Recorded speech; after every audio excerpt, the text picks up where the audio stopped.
से जुड़े हुए जाने माने विचारक शैलेंद्र जी को इस कार्यक्रम में इनवाइट करता हूं। शैलेंद्र जी, इन दिनों जिस तरह का वातावरण राजनीतिक तौर पर चल रहा है, स्पेशली जो अभी समीर सिंह भी मेंशन कर रहे थे, और इन दिनों मीडिया में भी आप देखें सुर्खी में यही है, बटोगे तो कटोगे। आप इसकी व्याख्या किस तरह आरएसएस करता है?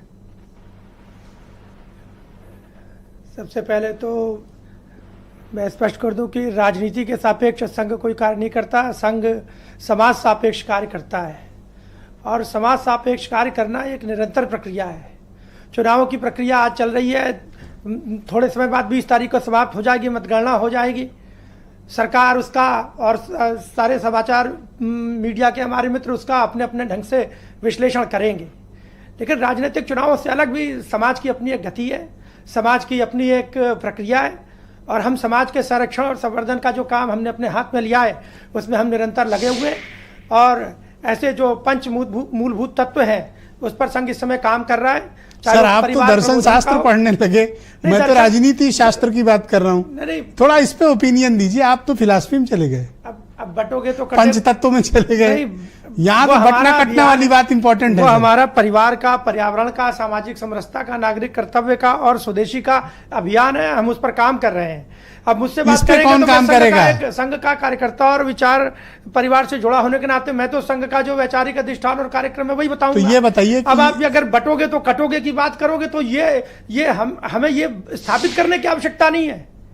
अगर इस देश का इतना पुराना अतीत रहा है, आज अगर अफगानिस्तान भारत का हिस्सा नहीं है, पाकिस्तान भारत का हिस्सा नहीं है, बांग्लादेश भारत का हिस्सा नहीं है, जावा, सुमात्रा, बोर्नियो, मलेशिया, श्रीलंका आज अगर भारत का हिस्सा नहीं है तो ये स्थितियां क्यों पैदा हुई?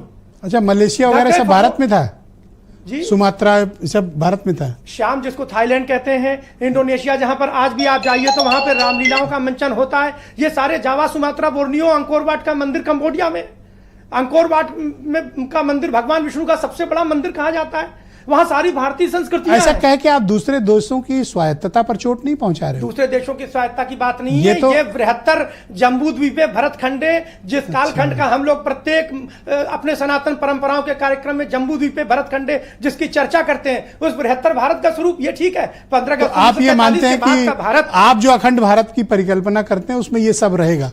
हम जिस सांस्कृतिक भारत की चर्चा करते हैं उसमें ये रहेगा, उसमें पाकिस्तान आज भी सम्मिलित है और हमें ये नहीं भूलना चाहिए कि सुमात्रा, थाईलैंड के मित्र, वियतनाम, कंबोडिया, थाईलैंड ये सब रहेगा। हमारे जहां थाईलैंड रहेगा तो ठीक है, मानेंगे काफी लोग।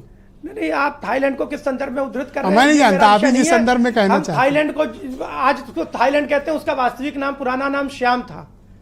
आज उसको म्यांमार कहते हैं, उसका पुराना नाम बर्मा था।